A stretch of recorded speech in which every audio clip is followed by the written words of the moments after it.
Alors, j'ai mis ici une sorte de petite mosaïque, si vous voulez, avec à droite, vous le reconnaissez évidemment, le duc de Richelieu, Rousseau à gauche, Rousseau en train à Ermenonville, d'herboriser à Ermenonville, et Adam Smith, dont on reparlera. Ce sont les inspirateurs, finalement, de notre duc de Richelieu, qui est un personnage hors du commun, vous le savez, mais un personnage aussi qui a su absorber des penseurs tout à fait importants, et en particulier Jean-Jacques Rousseau. Il est très très proche de Jean-Jacques Rousseau pour bien des raisons, mais en particulier par sa modestie naturelle, qui a été remarquée par tous les observateurs de l'époque, par aussi sa volonté d'organiser totalement une ville nouvelle et de le faire avec une certaine harmonie entre un pouvoir très à l'écoute des personnes de cette ville qui commence à venir. Alors que nous le verrons, c'était évidemment un désert complet euh, qui se trouvait entre deux océans en quelque sorte, la steppe immense et la mer Noire de l'autre côté. Donc, cette ville, je voudrais aussi signaler que cette ville avait très peu de chances de naître dans une région effectivement très défavorisée qui avait été le lieu de toutes les invasions qui avaient été dévastées pendant des siècles et des siècles. C'est une ville aussi qui se trouve dans un endroit avec la steppe où il n'y a pas de bois, donc il manque beaucoup pour la construction de la ville. C'est une ville aussi qui se crée dans un milieu défavorable dans la mesure où il n'y a pas d'eau à Odessa, et c'est une des rares fois où une ville ne se crée pas, comme on le voit en France, que ce soit à Paris, à Lyon ou ailleurs, ou auprès d'un grand fleuve. Donc, elle n'a pas l'eau et ça sera toujours un problème à Odessa pour son développement. Il y a bien d'autres raisons aussi, je ne vais pas les détailler, mais bien d'autres raisons. Donc, pas de main-d'œuvre, quasiment pas de main-d'œuvre, et ce sera un gros problème pour arriver à faire venir cette main-d'œuvre, le plus souvent des repris de justice ou des paysans en fuite qui viendront. Et ce que d'ailleurs le comte de Langeron, le troisième responsable d'Odessa, appellera la lie de l'Europe. Donc ce sont des conditions assez défavorables, en plus du fait que la steppe envoie des orages très importants, et en particulier des tempêtes de sable dans l'Odessa tout à fait au début, que personne, évidemment, n'a oublié dans les témoins de l'époque. Alors, néanmoins, par rapport à d'autres villes que Catherine II et Potemkin vont vouloir créer au nord, sur la côte nord de la mer Noire, il y a effectivement des villes qui ne sont jamais se développer. Il y en a une quinzaine créées par Potemkin et Catherine II, et la plupart de ces villes n'ont pas eu l'essor du tout d'Odessa. Ils sont restés souvent des petites bourgades en réalité, jusqu'à l'époque contemporaine. Bien. Donc on s'interrogera aussi sur ce succès d'Odessa, malgré des aspects tout à fait négatifs au départ. Alors au niveau, disons, intellectuel, Jean-Jacques Rousseau est très important, et je l'ai cité ici. Pour lui, dans son contrat social de 1762, il écrivait: les maisons font la ville, mais les citoyens font la cité. C'est quelque chose de très très important pour Richelieu, qui, vous le savez, est héritier donc de ces grandes traditions, d'abord de l'Antiquité classique, puisqu'il est très très féru de latin et de grec, et qu'il parlera plusieurs langues étrangères, par parenthèse. Richelieu aussi est un enfant des Lumières. C'est tout à fait caractéristique, justement avec Diderot, avec Rousseau, mais aussi un héritier de la pensée libérale économique de l'époque avec l'anglais Adam Smith. Et vous avez justement le dernier à gauche, ici en bas, et Adam Smith. Alors, notre Richelieu va effectivement considérablement être influencé par ces grands penseurs, et sa conduite à Odessa, la création même de la ville, va effectivement témoigner de ces influences tout à fait remarquables. Donc, Catherine II, donc voici un portrait assez peu connu, euh, qui se trouve néanmoins à l'Ermitage, mais que l'on ne montre pas trop. Catherine, là, c'est une vision très personnelle de Catherine II, et ce n'est jamais devenu donc un portrait officiel. C'est un Anglais, Richard Brompton, qui l'a peint en 1782, euh, un an avant sa mort d'ailleurs. Il s'était réfugié en Russie, comme d'ailleurs beaucoup d'autres Anglais, lui pour dette, et il a été accueilli à bras ouverts par Catherine II et par la cour, ce qui fait qu'il est devenu un des grands portraitistes de cette époque. Alors, vous voyez aussi en bas cette place très originale en triangle, qui est la place Catherine, avec évidemment ce grand monument qui a été détruit récemment, donc le 29 décembre 2022, après de longues discussions. Ce monument à Catherine II avec les fondateurs, les 4 fondateurs d'Odessa. Ce monument a donc été détruit le 29 décembre 2022. Or, vous savez qu'il y a toute une histoire sur laquelle je ne reviendrai pas, ça serait trop long, mais il a été plusieurs fois, il a été créé donc le 6 mai 1900.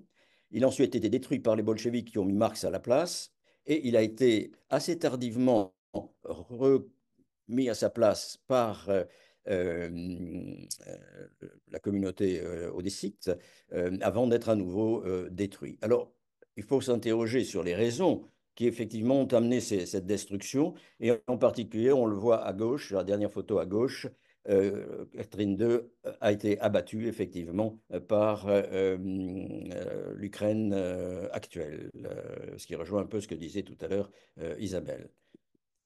Alors, il faut voir que ce que l'on appelle Ukraine, c'est Krai, c'est le bord en russe. Lorsqu'on regarde une carte du début du XVIIe siècle, qui est celle du chevalier de Beauplan, qui a été employé par l'ingénieur militaire, employé par les rois de Pologne dans la partie polonaise donc de l'Ukraine de l'époque, et on voit partout écrit en latin Loca deserta, c'est-à-dire que en dehors des petits villages que l'on voit tout à fait en haut de cette carte, tout le reste est une sorte de no man's land, si vous voulez, entre les Tatars de Crimée, l'Empire ottoman et la Russie elle-même. Et c'est dans ces loca deserta, ces lieux déserts, que vont s'infiltrer les armées russes depuis Pierre le Grand jusqu'à Catherine II, qui arrivera justement à la mer Noire. Mais j'insiste toujours sur ce premier livre sur l'Ukraine, Description d'Ukranie, publié donc à Rouen. Le premier, ça a été publié à Rouen et imprimé à Dieppe en 1595. Donc on a ici quelque chose de très important pour nous. Alors effectivement, si l'on détruit Catherine II, le statut de Catherine II, c'est que les Ukrainiens considèrent, et ils n'ont pas tout à fait tort, que Catherine II a d'abord détruit les libertés cosaques, les Cosaques Zaporog, qui étaient en deçà des fameux cascades du Dniepr, et elle a instauré le début du servage en Ukraine en 1783, qui évidemment ne sera supprimé par l'Empire russe qu'en 1861. Autrement dit, l'Ukraine, avec ses propriétaires russes ou polonais, ne connaît pas le servage avant la fin du XVIIIe siècle. À ce moment-là, il est instauré par Catherine II. Et c'est quelque chose, justement, qui choque beaucoup les Ukrainiens. Et c'est une des raisons, la suppression donc de ces libertés cosaques et le début du servage, qui effectivement ont fait déboulonner Catherine une nouvelle fois. Alors, vous le voyez ici, ce patrimoine exceptionnel se trouve dans une activité particulièrement brûlante. Il y a à la fois une vie quotidienne, vous voyez, et en même temps, vous voyez les sacs de sable derrière pour essayer de protéger, tant bien que mal, l'opéra. Ici, ce sont des jeunes mariés qui se retrouvent justement derrière ces sacs de sable, et c'est cette résilience sur laquelle je voulais essayer beaucoup insister. Alors, maintenant, nous le voyons, notre Richelieu est entouré effectivement de ces innombrables sacs de sable que l'on récupère directement sur les plages, les plages Langeron en particulier, les plages donc d'Odessa. Et progressivement, on a recouvert entièrement donc le fameux duc, la fameuse statue du duc. Vous le voyez ici, d'ailleurs, les Odécides ne manquent jamais d'humour. Et il est en toge d'un côté, en toge de sénateur romain, et il est évidemment avec une kasavarotka ukrainienne, avec les couleurs tout à fait ukrainiennes. Alors maintenant, je voudrais revenir, si vous voulez, à ces destructions qui font que Odessa est dans un danger qui peut être mortel, surtout le centre historique qui a été classé par l'UNESCO, et en particulier la grande cathédrale de la Transfiguration, que vous voyez ici au XIXe siècle, en haut à gauche, puis refaite. Cette cathédrale a été supprimée évidemment par les bolcheviks, elle a été complètement dynamitée. Et elle vient d'être, il y a peu de temps, reconstruite intégralement et parfaitement pour être maintenant détruite pour une bonne partie de son intérieur même, ce qui est évidemment tout à fait euh, terrible. Ces destructions d'une cité unique continuent puisque vous voyez ici, nous avons donc un centre commercial qui a été détruit. À droite, c'est l'université de droit qui a été détruite aussi. Donc des choses tout à fait remarquables qui sont détruites. Et au contraire, à Moscou, on voit évidemment dans toutes les rues ce Vremya Geroev, Vybralo nas, hein, c'est le temps des héros qui les a choisis en quelque sorte. On nous a choisis, c'est le temps. Et vous le voyez sur cette immense affiche comme une télévision, évidemment un rappel des grands princes russes luttant contre l'ennemi extérieur.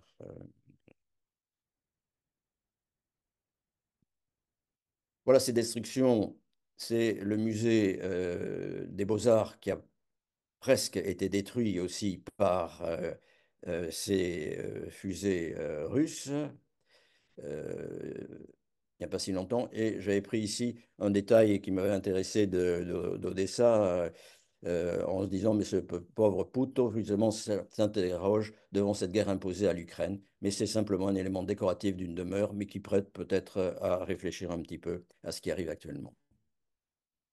Alors, j'insiste aussi sur le fait que, aussi bien maintenant, en pleine guerre, que après l'effondrement de l'URSS, les Odécites ont voulu reconstruire leur passé, retrouver leur passé et restaurer ce passé. Vous le voyez ici, cette image, je l'ai choisie parce qu'elle montre bien le talent avec lequel ces restaurateurs travaillent dans la plupart des palais, dans la plupart des maisons de qualité, pour faire renaître cette ville qui est malheureusement maintenant en perdition plus que jamais. Vous voyez par exemple, à la fin de l'Union soviétique, dans quel état à gauche se trouvait le fameux hôtel Bolshoïa Moskovskaya, hein, la Grande Moscou. C'est un style intéressant, néo-baroque, vous le voyez, et qui a été reconstitué récemment, ces dernières années, dans cet état qui est quasiment l'état initial, et parfois même mieux fait que l'état initial. Et c'est effectivement, vous voyez, architecte Vlodek et Tovi Fischel, il y a progressivement, au fil des années, au fil des décennies dans l'histoire d'Odessa, le fait que cette ville se veut être une ville moderne. Et ce mot est très important parce que à toutes les modes qui vont se succéder, à partir du néoclassicisme, puis le baroque, le néo-baroque, etc., jusqu'au constructivisme. Tous les 10 ans, 15 ans, Odessa va changer de style architectural, alors que le plan restera le même du début à la fin, il va simplement grandir.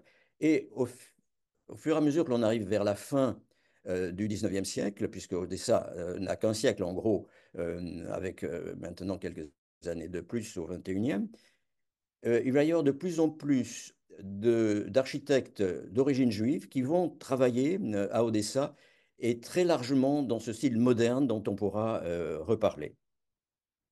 Alors voilà par exemple une maison qui est en réfection, c'est la société Karaïm d'Odessa, où les Karaïm sont assez nombreux encore, et c'était la plupart du temps des hôtels particuliers très très remarquables qui étaient construits à cette époque, et donc il reste ici au moins l'escalier qui va être refait. Alors, Pour bien comprendre ce phénomène odessite, la richesse d'Odessie d'un point de vue architectural et la qualité de son urbanisme, il faut voir ce qu'était Odessa avant Odessa, c'est-à-dire à l'époque tatar.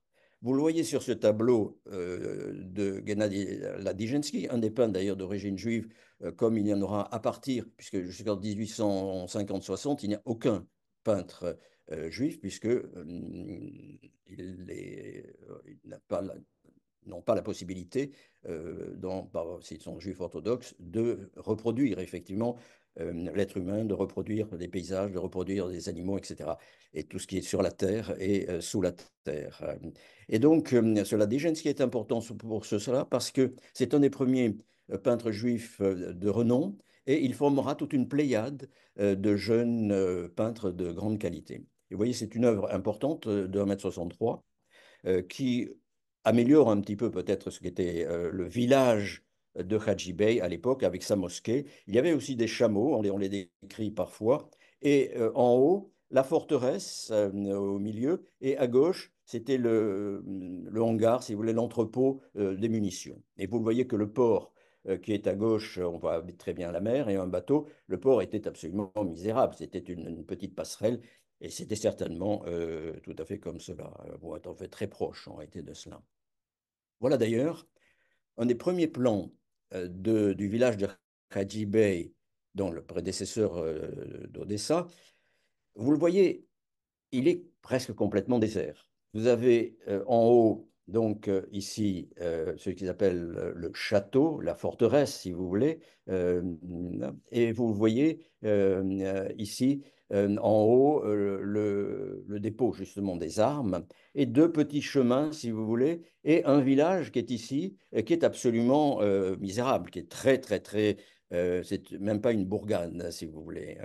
Et à côté, donc la forteresse de Hadji Bey. Alors, nous avons ici différentes, différents plans, les deux, enfin un plan et puis des photographies, pour montrer que tous les 100 kilomètres sur la côte nord de la mer Noire, euh, les autorités ottomanes, le pouvoir ottoman, avait mis toute une série de forteresses pour se protéger justement de l'avance des Russes, en particulier de la flotte, si vous voulez, puisque toutes ces forteresses sont construites sur une sorte de falaise. Alors vous voyez Ismaïl ici, il y a un grand siège d'Ismaïl, elles sont toutes un petit peu en étoile. Et ici, Ackermann, qui est aussi de part et d'autre à 100 km d'Odessa, et il y en avait absolument tout le long, on le verra tout à l'heure. Et ici, nous avons ces arcades qui sont la seule chose qui reste avec ce bout de tour qui reste encore à Odessa de cette fameuse forteresse. Vous voyez d'ailleurs ici, vous avez le plan, un plan très intéressant. C'est en français, plan du château de Kotzebue, parce qu'il a été fait par un des officiers français, un ingénieur militaire, André-Joseph Lafitte-Clavé, qui a été envoyé en délégation par le pouvoir, par Louis XVI, qui a été envoyé effectivement pour essayer de restaurer plusieurs forteresses qui justement étaient relativement délabrées. Et cette forteresse, donc, c'est le plan qu'a fait ce Lafitte-Clavé, qui est quelqu'un d'assez connu par la suite. Vous voyez l'attaque ici de la forteresse de Hadjibey par les troupes russes avec beaucoup de Cosaques, effectivement, mais c'est un vol très tardif des années 1950. Alors là, nous avons quelque chose d'intéressant. C'est aussi un des premiers plans d'Odessa par les ingénieurs militaires de l'époque, et en particulier qui montre ces deux grands ravins très profonds qui s'étendent pour près de 2 km jusqu'à la mer Noire.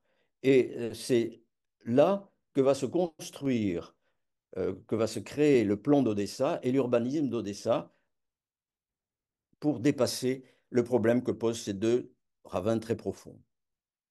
Voyez d'ailleurs, ces ravins sont ici, hein. Vous les voyez très bien, ils sont très profonds dans la ville, ils creusent profondément la ville. Le premier, vous voyez au fond le pont Sabaniev d'un général Ivan Sabaniev, c'est le nom de ce pont, encore maintenant. Et ici à droite, c'est un des gouverneurs d'Odessa par la suite, le comte Alexandre Stroganov, qui va créer ce pont lorsqu'il sera euh, gouverneur de la ville et de la région d'Odessa, de la Nouvelle-Russie. Donc vous le voyez, il a fallu pour le premier urbaniste d'Odessa trouver une solution. Et cette solution, elle est ici. Vous avez donc à gauche José de Ribas, le général qui a conquis cette forteresse de Hadjibey, et ici euh, François Sainte de Voland, qui est d'origine un ingénieur militaire hollandais, comme vous voyez, et qui a véritablement créé l'urbanisme d'Odessa sur un plan hippodamien, ce plan en damier, avec, vous le voyez ici, une sorte de construction de deux damiers à 57 degrés, présentés à 57 degrés. Et vous avez donc les deux ravins ici, et qui donc coupe la ville complètement. Et encore, à cette époque, la forteresse en étoile de Yenidunia, donc la forteresse. Voilà, progressivement, la ville va s'agrandir, mais toujours avec ces deux damiers placés de façon à pouvoir effectivement dépasser, passer par-delà ces ravins, qui est toujours un problème. Vous voyez toujours la forteresse qui est ici, avec néanmoins des môles qui ont été créés pour le début des ports d'Odessa.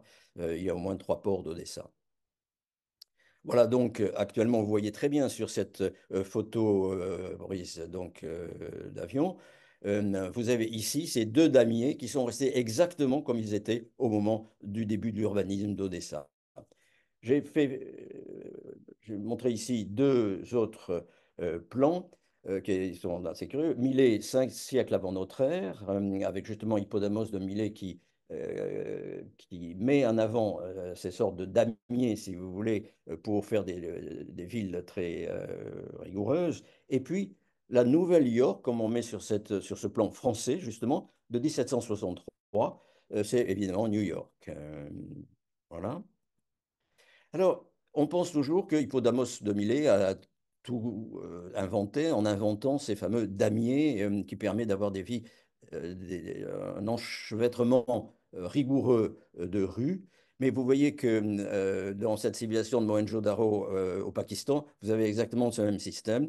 Et si vous prenez le Machu Picchu des Incas au Pérou, vous avez exactement ce même système qui est déjà connu. Autrement dit, c'est disons, l'intelligence humaine, le logiciel humain, qui fabrique des villes de ce style-là depuis une éternité.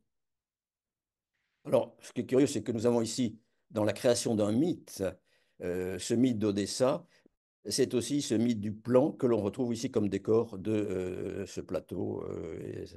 Alors, je mis le Père Goriot ici, puisque vous savez que Balzac, dès 1835, à l'époque où il écrit le Père Goriot, parle d'Odessa de façon tout à fait étonnante. Et je vous lis une phrase. Lorsque le Père Goriot est à l'agonie, ses filles sont ruinées, leur mari a gaspillé totalement leur fortune, et il dit ceci sur son lit de mort. Oh, je ne veux plus être malade. Elles ont encore trop besoin de moi, mes filles. J'irai faire de l'amidon en aiguille, c'est-à-dire vermicelle, j'irai faire de l'amidon en aiguille à Odessa. Je suis un malin, je gagnerai des millions.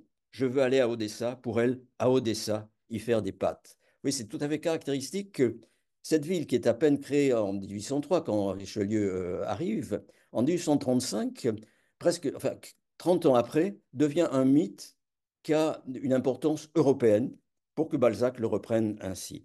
C'est vrai que Balzac, pour des raisons que vous connaissez, Madame Hanska en particulier, va être très intéressé par Odessa jusqu'à se marier avec cette grande propriétaire ukrainienne.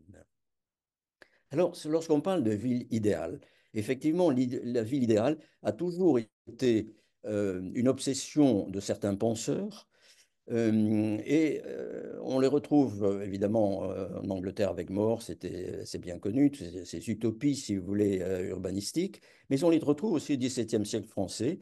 L'ancêtre du cardinal de Richelieu et de son petit-fils, donc le duc, notre duc d'Odessa, a pensé faire une ville idéale euh, au- dans la première moitié du XVIIe siècle, 1631-1642, dans cette ville qui s'appelle Richelieu, dans le centre Val-de-Loire.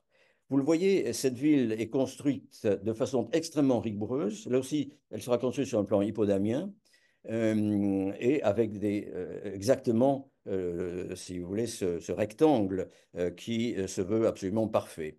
Et ce qui est aussi très caractéristique de l'époque, c'est que Richelieu, le cardinal de Richelieu, fait construire cet immense palais à côté de la ville, puisque nul terre est son seigneur, dit-on à l'époque. Alors, ces cités idéales, on les retrouve beaucoup en France. La ville de Sully, par exemple, qui s'appelle Henri-Chemont, alors on l'a dans Henri IV, évidemment, et Charleville, qui est la ville de Charles de Gonzague, dans les Ardennes. Voilà. Alors, on retrouve partout, et vous le voyez aussi, ce plan en étoile que nous avons remarqué à Odessa. Alors, Richelieu, par rapport à son grand-père, qui était très fastueux, qui a mené une vie, euh, qui a vécu jusqu'à 92 ans, mais qui a mené une vie aussi de débauche pendant très longtemps, et en même temps de grand guerrier, puisqu'il va être un des partisans de la bataille, de la grande bataille de Fontenoy à l'époque de Louis XV, et qu'il va être nommé maréchal pour justement ses exploits lorsque nous avons battu les Anglais en particulier, et les alliés de façon générale de cette époque contre la France. Alors, vous le voyez, on avait parlé tout à l'heure de modestie. Richelieu est tout à fait modeste, surtout à un moment où il n'est pas possible de construire de grandes choses à Odessa. Et on a ici la première et seule d'ailleurs gravure avec sa maison ici, faite par un Français qui était euh, un ingénieur militaire aussi, qui s'appelle Ahui. Voilà. Donc, vous voyez, il vivait très, très modestement, puisqu'à l'époque, il n'existait strictement rien. Alors, je vous montre maintenant, la ville commence à se construire, et il y a deux photos très différentes.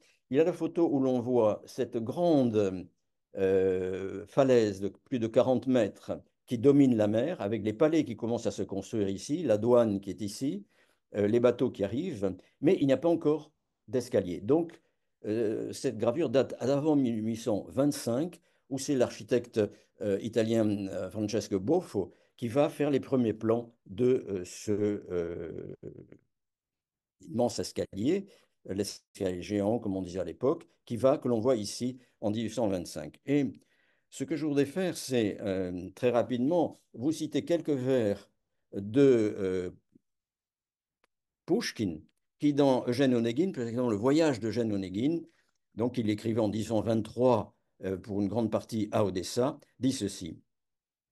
Dès que le canon des navires a tonné au début du jour, je descends, que la pente est raide, sur le rivage de la mer. Puis, ranimé par l'eau salée, devant une pipe fumante, comme un musulman dans son ciel, je bois un café bien épais.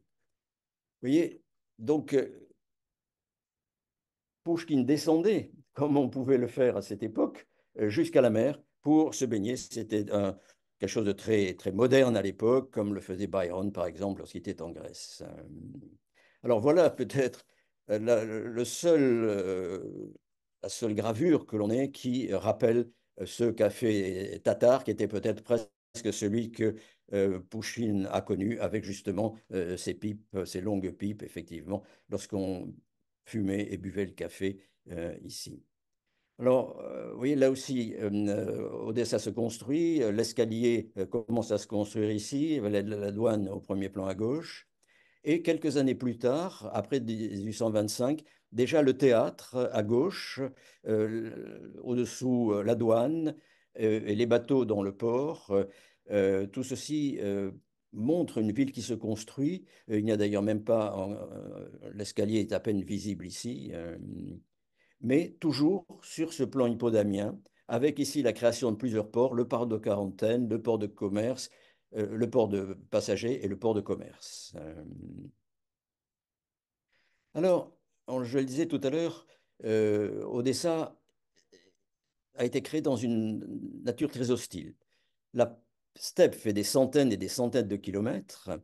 Il n'y a aucun arbre, justement, pour construire.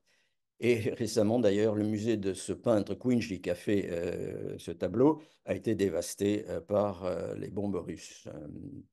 Alors, progressivement, on va travailler cette terre. Ça va être une des terres les plus riches en blé, comme c'était le cas déjà à l'époque grecque ancienne, au moment de l'Antiquité, qui avait fait déjà la fortune justement de cette région. Voilà un des premiers peintres ukrainiens, Pimanianka, qui montre justement la récolte. Voilà aussi ce qu'est la steppe l'hiver. Et je crois qu'on ne montre pas assez ce genre de tableau de Francesco Bossoli, qui est un grand artiste, effectivement, qui va aussi faire beaucoup de gravures intéressantes. Alors, je vous parlais de la poussière et des tempêtes de poussière. Voilà exactement la meilleure peut-être gravure sur le sujet qui montre comment la population était à la fois par le vent très très fort et aveuglée par ce sable, si vous voulez, qui arrivait directement de la steppe. Voilà un autre aspect d'Odessa, vous voyez, qui se construit de plus en plus. C'est un fameux tableau de 1846 et c'est un tableau particulièrement intéressant d'un peintre d'origine arménienne qui a été le premier à peindre Odessa de cette façon-là. Et Nicolas Ier, qui n'est pourtant pas très très sensible à l'art, avait dit à ce peintre, vous êtes le peintre le tsar de la mer comme je suis le tsar de la terre.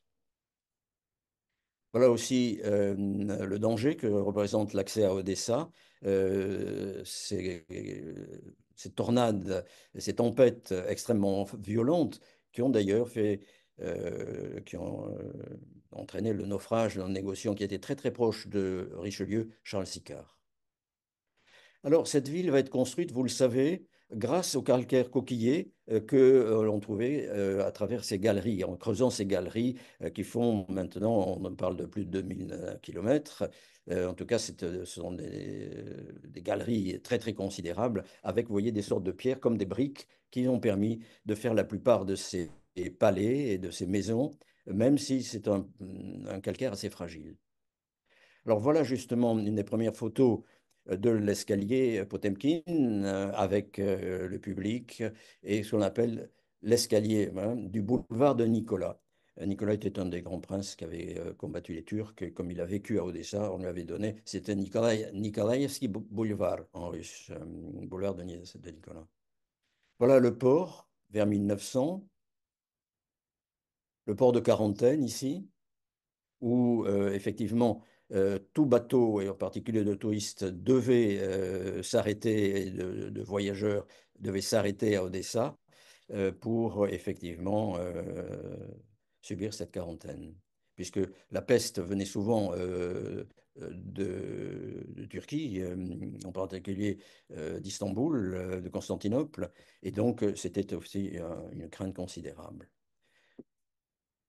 Alors, voici donc ces lieux de culte maintenant auxquels on arrive. Parce que pour Richelieu, il y avait un certain nombre de priorités. D'abord, construire des églises. Ensuite, construire des hôpitaux pour les soldats qui ont été blessés ou qui sont morts dans cet hôpital.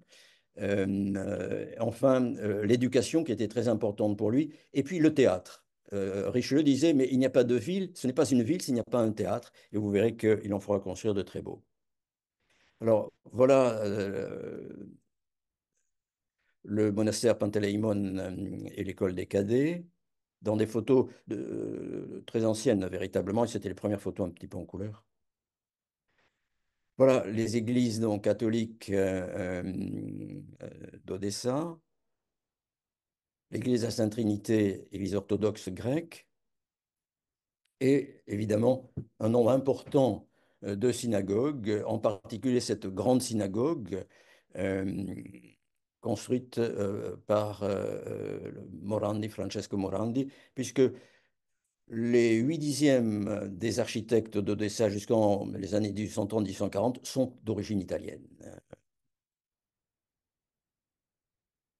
Voilà donc aujourd'hui cette grande synagogue, en 1900 puis à l'heure actuelle, avec une rivalité entre les deux synagogues. La grande synagogue, beaucoup plus conservatrice, si l'on peut dire, beaucoup plus respectant l'orthodoxie juive, Et puis,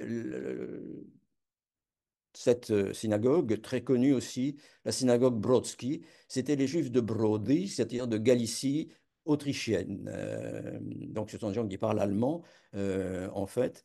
Et cette grande cathédrale, euh, cette grande synagogue achorale, était la première, justement, dans la Russie du Sud. Voilà, justement, le cœur de la synagogue Brodsky avec son cantor qui était très connu, Pinchas Minkowski, qui, après l'arrivée des bolcheviks en 1917, s'est réfugié à New York, où il a été aussi à la tête d'une communauté juive et de la synagogue à New York. Voilà d'autres synagogues, dont certaines, celle-là a complètement disparu, cette synagogue, la nouvelle synagogue, dite froide parce qu'elle n'était pas chauffée, et vous voyez, à la place qui a été construite, c'est tout à fait autre chose. Il y avait près de 35 synagogues hein, et de maisons de prière à Odessa.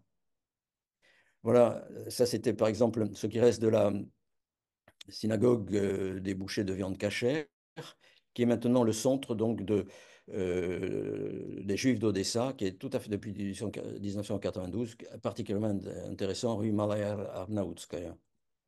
Alors voilà par exemple quelques synagogues des boulangers, synagogue Yavne, synagogue des bouchers, synagogue de fabricants de meubles, mais il y a aussi des synagogues ou maisons de prière au port, etc.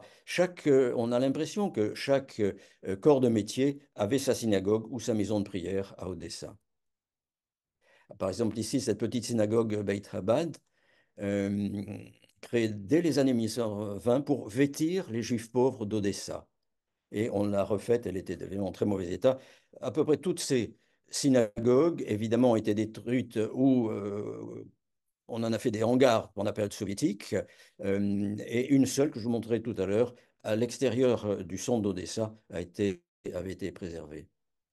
Voilà aussi ce qui est très important, c'est effectivement le mécénat de la population juive qui a participé beaucoup à la création de cette ville grâce à Richelieu, puis ensuite au comte puis prince Vorontsov, les deux grands gouverneurs véritablement d'Odessa, qui étaient extrêmement, qui avaient le souhait d'intégrer la population juive à la vie de la cité et à la direction même de la cité. Voilà, c'était des mécènes qui avaient créé ce hôpital très tôt. Dès 1802, un hôpital qui n'était pas évidemment celui-là a été créé à Odessa avant même l'arrivée de Richelieu. Et vous voyez, l'intérieur est assez luxueux. Et alors, on le voit maintenant, cet hôpital juif d'Odessa, Yevreïski, vous voyez, il a pris des dimensions tout à fait considérables. Et c'est le meilleur, évidemment, hôpital d'Odessa qui était il avait été très laissé en mauvais état par la période soviétique et il vient d'être reconstitué. Et maintenant, même pendant la guerre, vous voyez les travaux qui se font dans cet hôpital. Alors, si l'on passe maintenant au style d'Odessa, je vous le disais, il y a une cascade de styles qui se sont succédés dans cette ville qui se voulait moderne, à la pointe du progrès. Alors, c'est ainsi qu'on peut aller du néoclassicisme que l'on voit ici, avec l'hôpital militaire qui est d'ailleurs encore actuellement à Odessa, que l'on peut voir, et le constructivisme qu'a fait Flores à Odessa dans les années 1920-1930. Alors, ce néoclassicisme décoratif, vous le trouvez dans maintenant le musée d'archéologie d'Odessa. C'était avant la bibliothèque. Elle était moins ornée, effectivement, mais c'était à peu près le même bâtiment qui a simplement retrouvé cette statue bien connue de la Laconne et de ses fils. Euh, voilà. Alors, oui, je voulais vous montrer ceci. Voilà. Il y a ce qu'on pourrait appeler une colonomanie à l'antique dans la plupart des villes de la fin du XVIIIe siècle ou du milieu du XVIIIe siècle en France.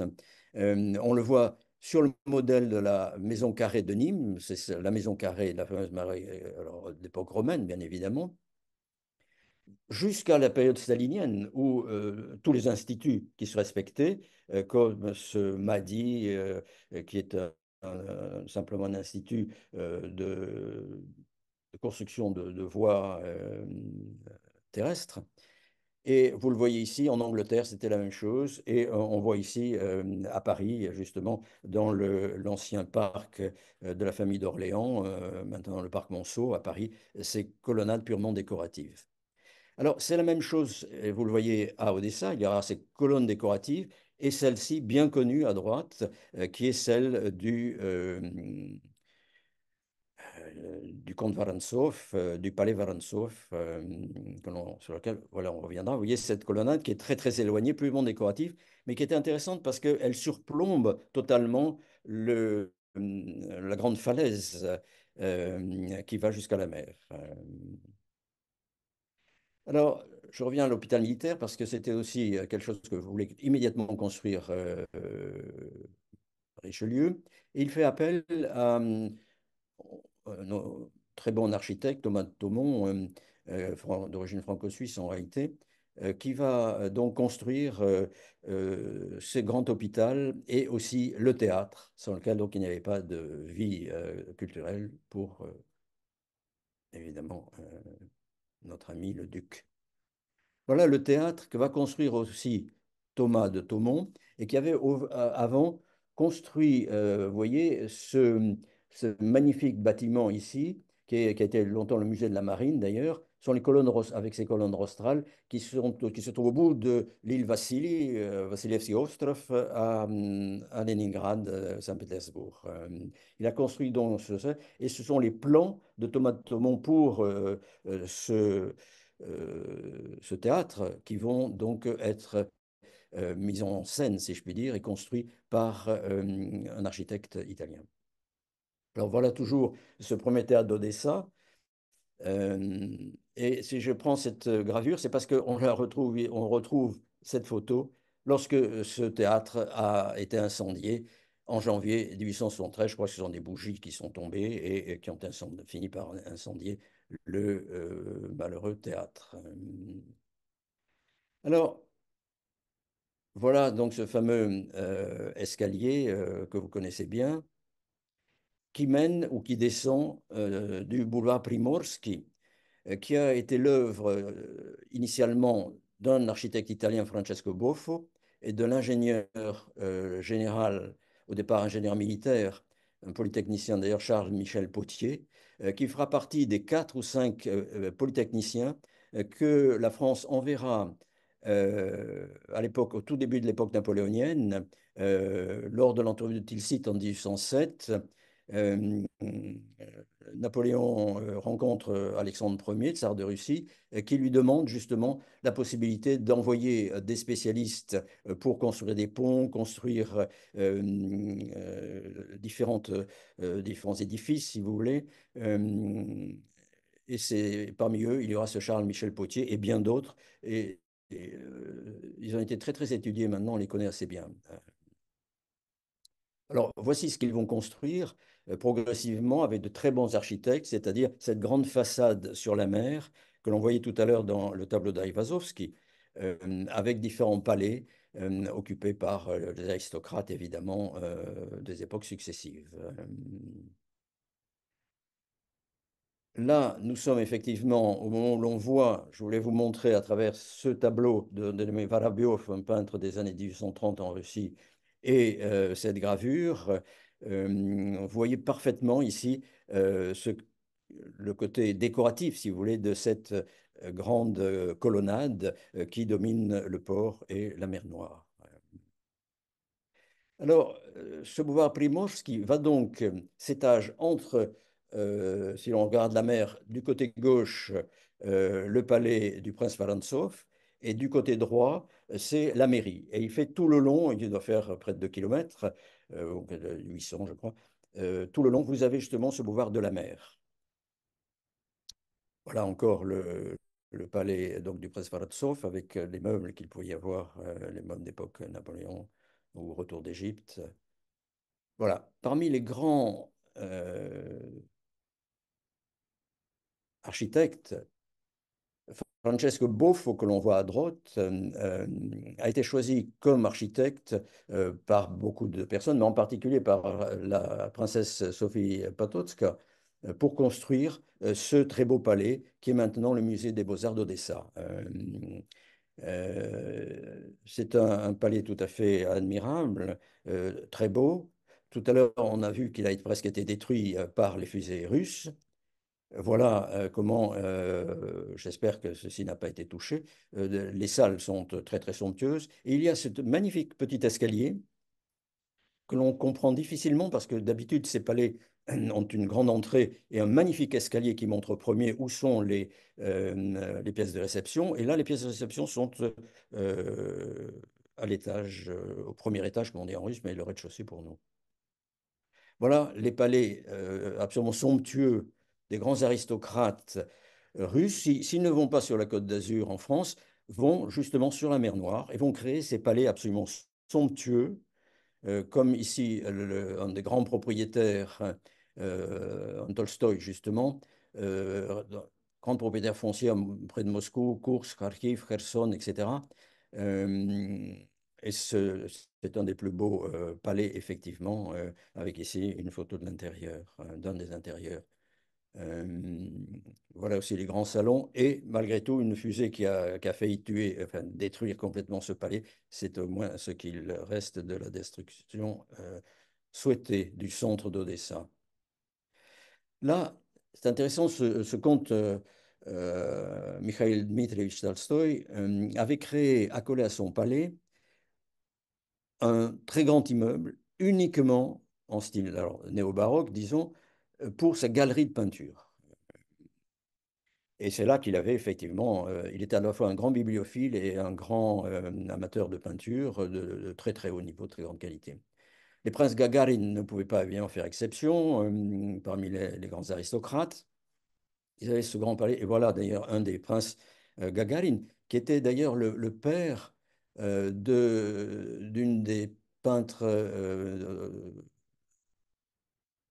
venus d'Odessa à Paris, dont j'avais parlé l'an dernier. Alors voilà l'escalier très caractéristique du palais Gagarin, que l'on peut voir encore maintenant, avec des pièces à côté, mais surtout, il mène directement à la grande salle. C'était la plupart du temps des salles de bal, hein, en réalité, ces salles-là, les plus grandes salles que je vous ai montrées aussi tout à l'heure. Ça, c'est la fameuse salle dorée qui est maintenant le centre de conférence. Alors, cette, ici, nous avons justement l'Académie de musique, avec toujours Pouchkine qui décrit si bien, là, j'étais à Odessa la belle, le ciel y reste clair longtemps. Alors ici, nous avons une toute autre dimension intéressante. Madame Ashkenazi, les Ashkenazi étaient donc de très grands banquiers, comme vous savez, et en particulier à Saint-Pétersbourg et à Moscou, mais aussi à Odessa. Et cette dame qui s'est fait d'ailleurs son portrait est d'un très grand artiste de l'époque qui s'appelait Leleu. Et ici, elle a effectivement fait un très beau. Ce n'est pas dans l'intérieur d'Odessa en réalité, c'est juste un petit peu à l'extérieur. C'est sur le boulevard des Français, comme par hasard, où il y a les plus belles villas de l'aristocratie et des grands marchands, des grands industriels odessites. Alors, un autre point essentiel pour Richelieu était un lycée, l'éducation. Et à ce moment-là, c'est lui qui a l'idée de créer un grand lycée et ça sera effectivement après le lycée de Tsarskoye Selo dans le nord, évidemment, russe. Euh, c'est ce, c'est Auguste de Montferrand, le créateur de la cathédrale Saint-Isaac, vous le savez, à Saint-Pétersbourg. C'est lui, Montferrand, que l'on voit ici, qui va créer cet immense projet très majestueux, très palatial, justement, qui ne pourra jamais être exécuté tellement il était dispendieux. Et vous voyez la taille qu'il devait avoir. On a pris quelque chose de beaucoup plus modeste en réalité pour faire ce musée, mais qui a eu une grande réputation et qui a été après racheté par un grand marchand qui s'appelait Wagner. Et on parle de ceci encore à leur rapport comme Dom Wagner, hein, la maison de Wagner.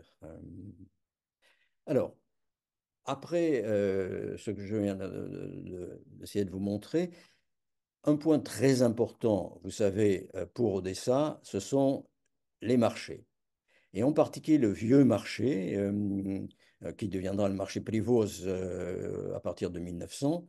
Ce vieux marché a été construit, vous voyez la maquette de ce marché qui était considérable, plus de 2 hectares. Déjà à l'époque de Torricelli, vous voyez, qui est mort déjà en 1843. Donc tout ceci a été fait bien avant. Et vous le voyez, il est resté, on le voit à gauche, juste un petit bout de ces arcades ici. Et ici, nous avons encore trois ou quatre colonnes qui viennent du bas. Vous voyez, ce sont ces colonnes-là. C'est tout ce qui reste de cet immense ensemble qui a été détruit pour l'essentiel au XIXe siècle pour faire le nouveau marché. Alors le voilà encore dans les années 1830, ce marché très important avec ses colonnes. Voilà, on a l'impression presque des halles de Baltar ici. Starobazarska Ploshchad, à son apogée, et le nouveau marché ici, avec à droite le passage aux fruits, c'est-à-dire le marché uniquement consacré effectivement aux fruits et aux légumes.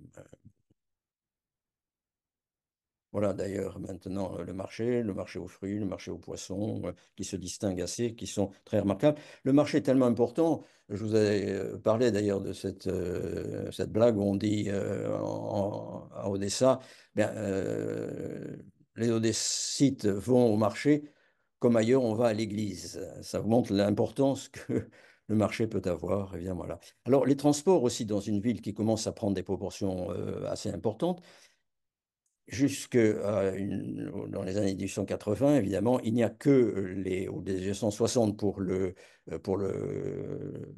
la voie ferrée. Les voies ferrées arrivent très tardivement au descend en 1860, mais tout le monde, c'était effectivement des britschki en particulier, de ville, ou des fiacres, ou des phaétons, ou des berlines, qui étaient utilisés. Alors, là, c'est intéressant parce que ce sont imaginez-vous, des Belges qui ont créé ces voies pour les tramways qui étaient au départ tirées par des chevaux. Après, alors, on les appelait Konka, justement. Vous voyez, ici, et ils étaient toujours cette couleur jaune et rouge. Voilà, ces deux chevaux. Ensuite, vous avez à vapeur, donc le tramway à vapeur. Et ensuite, beaucoup plus tard, évidemment, le tramway électrique, sur justement ce pont donc, qu'on a vu de loin tout à l'heure. Vous voyez, dans ces années 1880, il y a à la fois des chevaux et les rails qui commencent à être posés pour les tramways tirés aussi par des chevaux. Voilà, maintenant, dans l'évolution des styles, ce néo-baroque autrichien, euh, c'est évidemment le grand opéra bien connu d'Odessa, au bout de l'avenue Richelieu. Voilà la façade arrière. Et ce luxe considérable de cet opéra qui a été euh, reconstitué très tardivement, refait à neuf en 2013, donc très très récemment, et qui menace évidemment d'être détruit.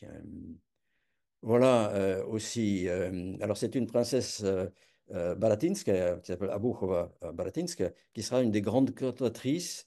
J'avais ici, mais j'aurais très peu de temps pour vous le faire écouter, mais c'était une mezzo-soprano, justement. C'est une ballade russe.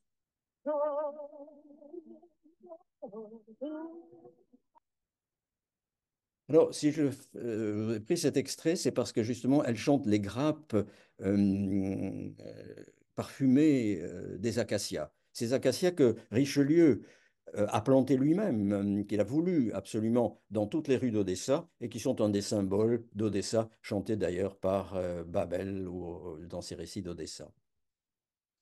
Alors, à côté des grands aristocrates qui venaient donc à Odessa comme sur la Côte d'Azur, souvent d'ailleurs pour bénéficier de tous les sanatoriums qu'il pouvait y avoir, qui étaient très importants. Vous voyez le palais de grands marchands d'abord, le Abaza, un d'entre eux deviendra ministre. C'est maintenant le musée d'art occidentaux et orientaux à Odessa, avec un splendide escalier. Voilà l'escalier. Voilà ce qui était la salle de bal autrefois de ce palais à base. Et nous arrivons au moment où il va y avoir un changement complet des richesses de la population la plus élevée d'Odessa. Jusque-là, c'était des Grecs essentiellement, qui étaient les grands marchands de blé, et ça sera maintenant ceux qui étaient les commis au départ, des grands marchands grecs, qui étaient d'origine juive, et qui vont prendre le dessus euh, en ayant beaucoup plus de capacité que ce que faisaient évidemment les Grecs ou les Français qui avaient été déjà complètement licenciés. Et à ce moment-là, euh, cette partie de la population très importante déjà d'origine juive va à la fois beaucoup s'impliquer dans la gestion de la ville, dans le mécénat, mais aussi dans la construction de maisons de rapport, puisqu'ils vivront dorénavant comme des rentiers de ces maisons de rapport et non plus de la vente du blé et des bateaux qu'ils pouvaient avoir à l'époque. Voilà un des premiers, Raleigh, qui arrive en 1819 déjà à Odessa, présentant les massacres qu'il y aurait, c'était au moment de la guerre civile, de la guerre plutôt d'indépendance en Grèce à partir de 1821-22. Et en 22, il y a ces massacres de Chios qui sont d'ailleurs célébrés par Delacroix 2 ans plus tard, en 1824. Ici, nous avons un des premiers marchands, Raleigh, qui est une famille très très connue bientôt, et qui va refaire fortune à Odessa. Voilà par exemple la maison de rapport que construisent les Raleigh à Odessa. Ici, c'est d'autres Grecs, les Mavrocordato, euh, qui ont ce magnifique immeuble, qui est une maison aussi de rapport. Ils étaient de famille princière, c'est Mavrocordato. Voilà aussi Marasli, un autre grec, qui va richissime par son père et qui va être pendant près de 30 ans maire d'Odessa et qui va faire des dons très importants pour la construction du palais enfin, de l'Opéra avec d'autres mécènes, l'aristocratie russe. Ici, c'était le palais justement Marasli et c'est lui qui va donner le palais Potocki que l'on a vu tout à l'heure, ce palais rouge. Euh, il va le donner pour faire le musée des Beaux-Arts tout à fait à la fin du 19e siècle. Une autre famille grecque, les Petrokokino, qui vont avoir ce très très grand ensemble, un petit peu comme on le fait à Paris, si vous voulez, à cette époque-là, avec les cartes postales, les salis d'Odessa, et voilà, le mari et la femme, si vous voulez, qui vont créer ces immenses magasins très très connus à l'époque. Voilà aussi dans le néo-baroque, très charmant, de la famille Koné, je ne sais pas si ce sont les ascenseurs déjà à l'époque, mais qui vont construire ces petits palais, si vous voulez, pour leur famille. Alors, de beaucoup plus grandes maisons, alors là, de rapport, par la famille Pfalzfein, famille allemande, évidemment, euh, qui est connue, non pas comme maison de rapport uniquement, mais parce qu'elle a ces fameux euh, Atlantes qui soutiennent le balcon. Et comme toujours, il y a des blagues à Odessa. Je le traduis. Il me semble, chers collègues, que l'on s'est fait sérieusement arnaquer. Et c'est épuisé évidemment à tenir ce fameux balcon.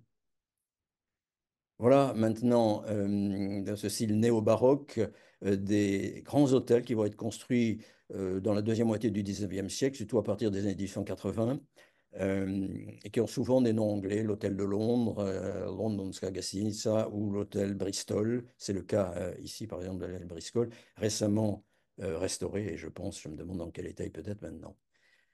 Maintenant, nous arrivons au style éclectique, ce style qui mélange effectivement un petit peu tous les styles.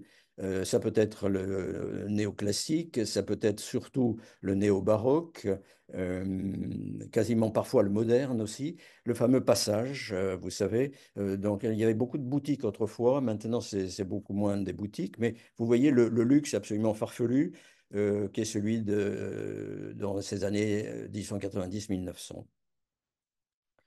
Voilà le fameux hôtel de Londres, qu'ils appellent, que les architectes considèrent comme néo-Renaissance, avec un intérieur extrêmement luxueux, que vous avez vu certainement.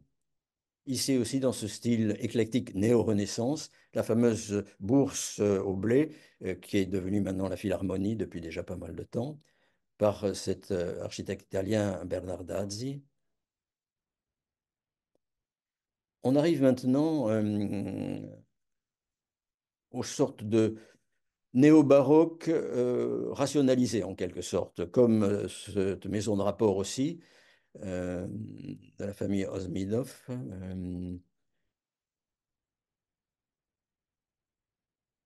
Alors voilà aussi quelque chose qui peut vous intéresser aussi, c'est le style Renaissance d'Europe du Nord, rue Bazarnaïa, qui est donc l'association Trud, qui était une association juive pour permettre aux jeunes défavorisés de devenir des artisans qualifiés.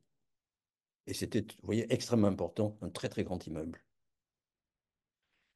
Les maisons de rapport aussi se poursuivent avec la famille Rousseff. C'était une famille richissime qui a construit plusieurs maisons de rapport de ce style-là, et en même temps qui était tout à fait, c'était la génération, les générations qui ont suivi, de grands mélomanes, de grands bibliophiles, des gens qui étaient des mécènes pour les artistes, etc. Donc ces Rousseff sont extrêmement connus et ces maisons ont été restaurées tout récemment. Alors, à côté de ce néo-néo, on a aussi un style qu'on appelle néo-gothique troubadour. Le gothique troubadour, c'est le palais du chat, le château du chat, et qui se trouve au début de la rue Gogol, près de la rue d'ailleurs aux Atlantes, dont on parlait tout à l'heure. Et ce style-là est très très à la mode. Il vient souvent d'Angleterre. Ce sont souvent des. Là, ici, c'est un architecte d'origine polonaise, Gonsierowski, mais ce sont souvent des architectes anglais qui, comme ils l'ont fait auprès de Catherine II, vont aussi aider Odessa à se construire. Donc, ce néo-gothique, on retrouve toujours, c'est le même palais, ce palais du chat. C'est un chat qui avait été expulsé d'Iran et qui était venu se réfugier à Odessa avec quelques moyens. Alors, s'il y a néo-gothique, il y a, je veux dire, il y a aussi néo-gothique, et pas seulement le gothique troubadour. Ce néo-gothique, ce sont de grands hôtels que construisent ici, qui sont construits, avec aussi, vous voyez, des fenêtres ici appelées gothiques vénitiens. Donc tous les styles se rencontrent. Ici, c'est un néo-baroque modernisant, aussi une maison de rapport. Et l'on arrive maintenant à l'art déco. Alors ça, c'est une période intéressante aussi, enfin, je suis allé 5 fois à Odessa pour l'exposition sur laquelle on a travaillé pendant 5 ans, mais qui ne s'est pas faite finalement à cause de la guerre menée par la Russie en Ukraine, et d'abord en Crimée, le viol en quelque sorte de la Crimée. Donc, je n'ai jamais vu moi-même directement cette partie d'Odessa. Or, c'est dans une série de rues, dont la rue Tolstoï par exemple, où l'on voit ces bâtiments d'art déco, si vous voulez. Ces grandes, grandes demeures qui sont aussi des maisons de rapport, avec tous ces détails très caractéristiques de cette période art déco. Vous voyez, par exemple, le haut des fenêtres, très caractéristique, les détails des ferronneries, des entrées. Euh, on voit ici toujours ces macarons de femmes très caractéristiques. Et ce style qui devient un art moderne. On passe de l'art déco à l'art moderne, qui est aussi très caractéristique d'Odessa. On a pu dire, mais je ne l'ai jamais vérifié évidemment, que une maison sur 5 à Odessa, à l'extrême fin du 19e siècle et le début du 20e, ont été construites en art moderne, en art déco ou art moderne. Vous voyez, et ce sont des rues où l'on ne va pas, où les touristes ne vont pas, où ceux qui travaillent à Odessa ne vont pas, et qui sont en réalité tout à fait extraordinaires et qui ont été très très bien reconstruites. Alors ici, nous avons le tout début de l'art moderne. Ce sont des Français, les frères Lantier, Louis, Jules, Auguste, qui en 1903 ont fait construire ce bâtiment sur ce qui était avant le Palais Royal, et qui ne ressemble plus du tout, après toutes ces constructions, à un Palais Royal comme à Paris. C'est euh, un architecte allemand, Brandt, qui reprend ce qu'il connaît bien d'Allemagne, en particulier à Munich, ce Jugendstil. Ce Jugendstil, art moderne, en Russie on dit moderne tout simplement, comme en ukrainien d'ailleurs. Il est là tout à fait à ses débuts. C'était de grands tailleurs qui avaient deux ou trois magasins d'ailleurs là à côté de leur maison de résidence, leur résidence, où il y avait des salons, où il y avait des ateliers, etc., de grands tailleurs. Si vous voulez, c'était le tailleur d'Odessa. Voilà le style moderne encore que l'on trouve à Odessa. Ici, un moderne plus strict encore, mais aussi des petites maisons vers 1900 dans ce style-là. Là aussi, style Art Nouveau. C'était souvent des marchands donc, qui faisaient construire ces maisons de rapport. Et vous le voyez aussi à cette même époque, en 1910, c'est cette Wystavka d'art et d'industrie qui est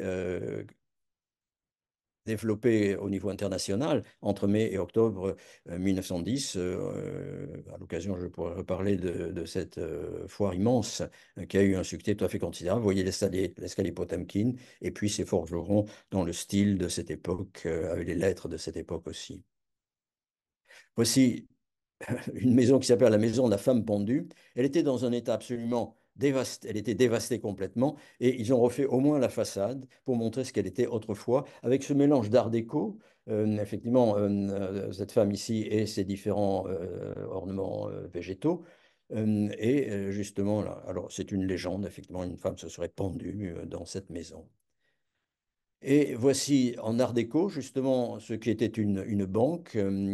Puis ici, un art déco, c'est une école d'Odessa qui est aussi l'Institut des langues étrangères dans les années 20. Donc, il y a eu des vagues qui se sont poursuivies jusqu'au 1920-1930. On va le voir ici. Voilà, le constructivisme aussi odessite, qui est assez présent. Voilà ici ce très grand bâtiment constructiviste, on va le voir. Vous voyez l'entrée de ce bâtiment, très caractéristique du constructivisme, de même les portes, de même les rampes, tout était fait effectivement comme vous voyez ici pour avoir un seul style et on voit que c'est le pouvoir, même stalinien, qui commence à s'impliquer dans l'architecture et ce sont les employés, les fonctionnaires du NKVD, dans le ministère de l'Intérieur soviétique, qui ont bénéficié de ces appartements ici, en général assez grands et assez hauts de plafond. Voilà. J'arrive maintenant à l'autre partie que je voulais rapidement esquisser. Ce sont les quartiers pauvres et la vie pauvre à Odessa, à côté de ce que l'on a vu, les palais d'Odessa et les richesses d'Odessa dans son modernisme aussi. Ça, c'est justement la Moldavanka, un faubourg effectivement tout à fait bucolique au départ, de Moldaves et de Bulgares, d'où Moldave, Moldavanka, où résidaient donc ces populations qui venaient donner leurs bras et leurs forces comme main-d'œuvre pour construire la ville. Voilà, c'est caractéristique de cette population de tout petits employés et de bâtiments en général assez tristes de la mode de la Vinca, mais qui évolue beaucoup maintenant. Voilà les pauvres d'Odessa, par un très grand Fjodorovietz, un très grand euh, personnage qui s'intéressait à beaucoup de choses, mais en particulier à la photographie et au milieu pauvre qu'il a ainsi photographié. Il avait aussi une boutique à Odessa, un atelier. Voilà encore les pauvres d'Odessa.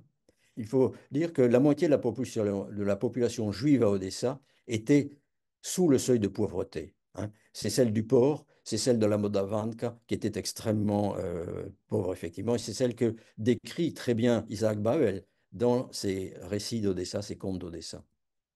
Voilà, cette maison ici, à gauche, est tout à fait caractéristique des maisons de la Moldavante, des maisons pauvres, comme vous voyez ici. Et au bout, vous avez justement, ce sont les bains publics que l'on a au bout. Voilà aussi cette photographie que j'ai pu prendre quand j'étais à Odessa en visitant de voir justement ce qu'était la Moldavanka de briques et de broc. Mais vous voyez qu'elle change. Il y a des constructions néo-soviétiques, si je puis dire, qui se construisent derrière, alors que le devant est tout à fait typique de ce qui était la Moldavanka. Alors, la Moldavante, qui était aussi le centre de la prostitution et le centre de la criminalité, Babel l'a très bien décrit, évidemment, à travers son héros Benyaklik, effectivement, avec un film très très connu à l'époque et qui se passait évidemment dans la Moldavanka. Alors actuellement, la Moldavanka est aussi très très connue euh, au marché aux puces qui s'appelle Starokonka, c'est-à-dire que c'était avant l'endroit au marché des chevaux qui existait là. Et on trouve beaucoup, beaucoup de choses, en particulier venant de Marseille, imaginez-vous. Ici, c'est tout à fait caractéristique des tuiles. Beaucoup de maisons avec des tuiles qui sont faites à Marseille. J'étais très surpris de l'apprendre. Alors, les autres quartiers pauvres d'Odessa se situent à l'est, à l'ouest, au nord, etc. Périsiple, par exemple, qu'il faut franchir, on y va assez difficilement, et qui avait la seule, à droite, la photo de droite, c'est la seule synagogue qui a maintenant en ruine, mais qui pendant très longtemps, elle a donc été active entre 1892 et 1920, puis on a obligé à fermer mais c'est celle qui est restée en fonction au dessin entre 1954 et 1989, donc juste avant l'effondrement de l'URSS. C'était la seule qui fonctionnait, si je puis dire, comme disent les Russes, encore aux environs d'Odessa, et il n'y avait plus aucune synagogue dans Odessa, qui étaient tous devenus des hangars. Voilà aussi d'autres quartiers d'Odessa qui étaient des quartiers très pauvres, qui sont en train de se reconstituer avec des parcs. On rétablit les églises, on nettoie les églises, on les refait. Et pour terminer, voilà, l'humour des sites, on le trouve dans cette petite sculpture de l'enfant et de son chat. Et puis, pour terminer tout à fait, ceci, l'humour qui est toujours présent à Odessa. Vous voyez, en russe, primi niezhny privet. Vous voyez la pauvreté de cette maison, très caractéristique aussi du quartier, qui veut dire pour toi un tendre salut. Un primi niezhny privet. Voilà, je termine pour ne pas être trop long sur cette photo et vous remercie beaucoup de votre attention. Si vous avez des questions, je serai de répondre.